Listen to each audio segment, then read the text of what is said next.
La diaspora congolaise est en marche. Nous venons de vivre une journée formidable, mémorable, qui restera dans les annales de l'histoire du Congo et de sa diaspora en France. Aujourd'hui, samedi 28 avril 2012, nous avons réuni à Paris, par le biais du collectif des jeunes Congolais de la diaspora, des femmes, de tous horizons, de tous milieux sociaux et surtout des Congolaises. J'ai la chance aujourd'hui d'être entouré de ces femmes.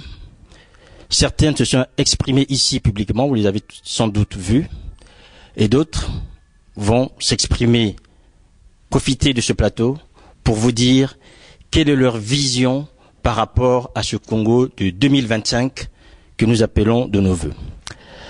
La journée que nous avons vécue aujourd'hui a été intitulée « Journée porte ouverte des femmes africaines ». Le thème qui a été retenu, panorama et implication de la femme congolaise dans le processus de développement à l'horizon 2025. Oui, parlons de 2025. Alors, je vais déjà vous présenter rapidement, mais elles se présenteront elles-mêmes, les personnes qui m'entourent, parce que 2025 est un horizon qui a été fixé par, on dirait, au Congo, notamment certaines autorités congolaises, mais la diaspora s'est aussi emparée de cette question pour se dire que serait la femme congolaise en 2025. On parle du développement du Congo, on parle du développement de l'Afrique, mais aujourd'hui, il est important de se projeter. J'ai à ma gauche Edrine Samba, qui est donc la présidente de l'association AFAP Bakento. À ma droite, toute proche, Madame Bourienne Kenneth. À côté de Madame Kenneth, vous avez Madame Bourienne, pardon, vous avez le docteur Frédéric Lometo, et juste à l'extrême droite, sans allusion aucune, docteur Lometo, vous avez Maître Rinala Aya, qui, elle, a eu la responsabilité de coordonner cette journée. Alors, bien avant, puisque Maître Rinala a eu l'occasion et l'opportunité de parler, je vais peut-être commencer par celles qui n'ont pas beaucoup parlé cette journée, ça te permettrait d'économiser un peu plus tes cordes vocales. Je vais commencer par Madame Samba. Alors, j'aimerais rapidement, vous êtes une association qui est en train de promouvoir ici en France l'entrepreneuriat féminin. Vous avez organisé le 9 avril dernier, donc pas de cette année, mais le 9 avril 2011, au musée d'Appert à Paris, une grande réunion qui a permis à certaines femmes de pouvoir s'exprimer sur l'entrepreneuriat féminin. Alors j'aimerais, avant que nous rentrions dans le vif du sujet, que vous nous disiez juste comment est-ce que vous, aujourd'hui, en tant qu'entrepreneur, et en tant que femme congolaise de la diaspora, vous vous projetez à cet horizon de 2025. Merci de m'accorder la parole. Donc effectivement, je représente l'association Bakento et l'horizon 2025 pour moi serait positif. J'aimerais le voir entreprenante, dynamique, surtout pour les femmes entrepreneurs. J'aimerais aussi le voir ouvert pour les femmes qui souhaitent s'impliquer, qui souhaitent se lancer dans l'entrepreneuriat. Donc quand je pense 2025, je pense aussi à la jeunesse qui est aujourd'hui à l'école et qui souhaiterait aussi une initiation une initiation économique, une initiation au développement économique. Madame Bourienne, 2025, vous y êtes déjà? 2025, c'est demain. 2025, c'est très proche. 2025 sera pour la femme congolaise ce qu'elle décidera que ça soit. C'est-à-dire sa prise en charge, sa volonté de se lever et d'oser créer. Et 2025 pourrait être pour la femme congolaise une réussite si de l'autre côté également il y a des infrastructures et il y a aussi des apports et un accompagnement pour pouvoir les aider à réaliser cet horizon 2025. La réalisation, docteur Lometo, vous y êtes depuis quelque temps, puisque au sein de l'Union européenne, vous accompagnez pas mal de projets qui sont ciblés par rapport aux femmes. Comment est-ce que vous vous projetez à votre tour à cet horizon 2025 par rapport à la femme congolaise? Je pense que déjà faut rectifier un peu. Je suis juste consultante au niveau des fonds européens. Je pense que 2025, c'est maintenant que ça commence. Dans 2 matins, on va se retrouver en 2025, et il est important que nous ayons un impact pas seulement individuel, c'est-à-dire que un individu peut changer une collectivité. Et l'idée, c'est vraiment de dire aux femmes, grâce à toi individu, tu peux changer les choses, tu peux changer peut-être pas le monde entier, mais au moins l'endroit où tu es. Et si toutes les femmes prennent l'initiative individuellement de désirer, d'avoir ce désir de changer les choses, d'avancer, de créer, d'aider, qu'on s'aide les unes les autres, je pense qu'on peut créer quelque chose d'une très belle dynamique qui va faire qu'avant même d'atteindre 2025, c'est bon, on aura atteint les fameuses attentes de 2025. On n'a pas besoin d'attendre aussi longtemps. Adriana, êtes-vous sûr qu'on n'a pas le temps ou on ne peut pas attendre si longtemps, c'est 2025? Écoutez, en ce qui me concerne, je vais dire que ça dépend. Je suis dans la pratique, et donc c'est quelque chose d'assez difficile pour moi qui suis juriste de réfléchir juste en termes de dates, en termes de chiffres. Moi, je parle plutôt en termes de principes. Ce que je voudrais vraiment pour les années qui viennent, pour les femmes congolaises et pour toutes celles qui sont dans cette lutte pour les droits des femmes, c'est juste vraiment, dans la mesure où nous avons pour la plupart dans nos pays, des cadres juridiques et législatifs favorables, permettre que les femmes aussi puissent réellement se saisir de leurs droits et les mettre en pratique. Car le droit, si personne ne s'en saisit, si on n'ose pas s'en prévaloir, en fait, c'est lettre morte. Vous avez eu la responsabilité de coordonner cette journée.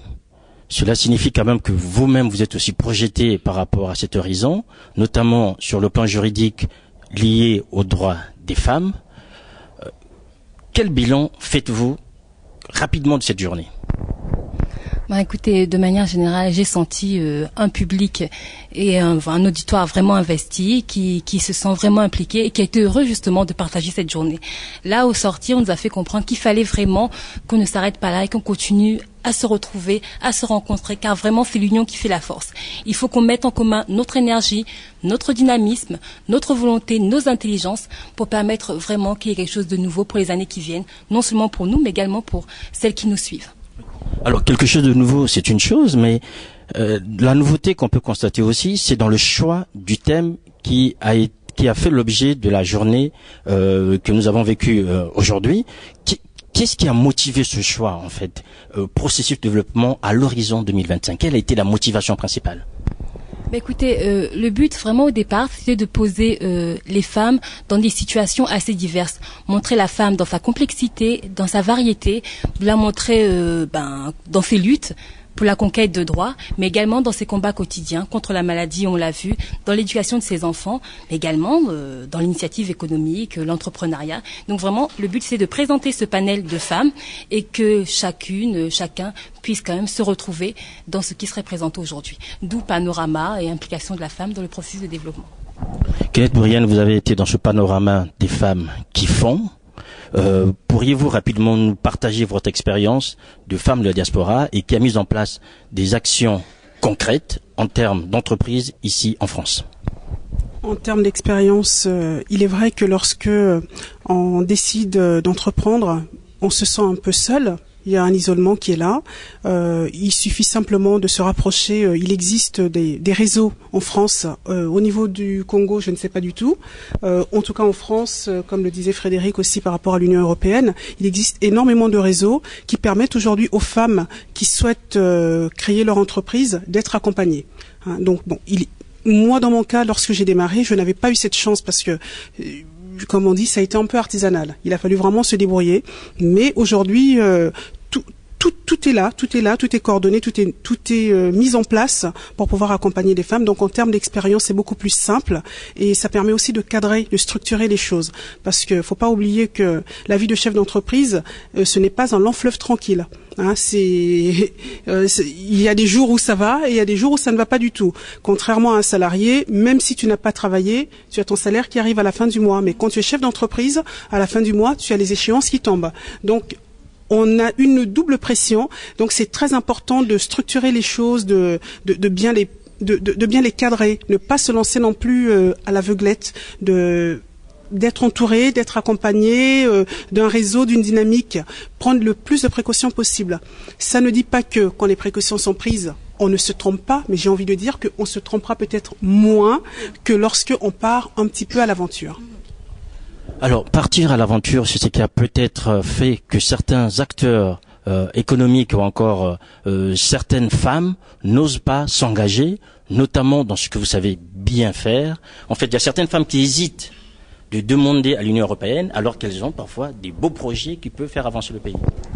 Alors je dirais qu'effectivement je vais déjà rejoindre Kenneth parce que moi la chance que j'ai eue justement ça a été d'être formée à travers un programme qu'on appelle Erasmus pour jeunes entrepreneurs. C'est-à-dire que congolaise, oui, mais vivant en France, on a des droits. C'est-à-dire que ça c'est quelque chose déjà que au niveau de la communauté, nous personnes venant de l'extérieur, nous devrons comprendre. Même si en apparence on n'en a aucun, on a des droits, des formations et autres. Donc j'ai eu vraiment cette chance d'être formée pendant 2 mois et demi et même plus au Royaume-Uni auprès d'un entrepreneur qui lui faisait déjà mon travail. Donc finalement, il m'a montré toutes les ficelles et l'Union européenne, comme on le dit, je le répète, c'est en fonction de la thématique qu'on choisit, tout à fait accessible. J'ai entendu parler là d'associations culturelles. Nous, on a besoin de valoriser notre culture, le Congo, en parlant du Congo. Il y a quelque chose que j'adore au Congo, c'est la peinture de poto-poto. Je sais pas, vous savez, les petits tableaux qu'il y a, qu'on vend à poto-poto, qui sont magnifiques. Je pense qu'il y a un atelier de peinture à poto-poto. Et par exemple, ça, je disais à Arinala dernièrement, j'ai dit, mais ça serait formidable de demander pour nos jeunes ici, qui sont en France, dans le cadre d'une action jeunesse en action, initiative locale, demander qu'on ait un peintre congolais qui vienne initier nos jeunes à nous ici en France à cette peinture-là. Ça pourrait être la peinture, ça peut être, je sais pas, vraiment la thématique. On est tellement riche dans notre pays, il y a tellement de choses à faire que je suis parfois désolée et triste de découvrir que nos jeunes Congolais ici qui n'ont pas eu la chance, parce que quelque part c'est une chance de grandir au pays, on sait d'où on vient, ils n'ont pas cette chance-là, peut-être leur donner cette opportunité-là. Et après l'Europe nous dit, écoutez, nous on a la possibilité de vous financer vos actions. Qu'est-ce que vous faites? Nous on reste entre nous, vous comprenez, on veut pas trop, l'Union européenne c'est trop grand, on sait pas comment faire, et puis on n'a pas trop envie de s'y intéresser.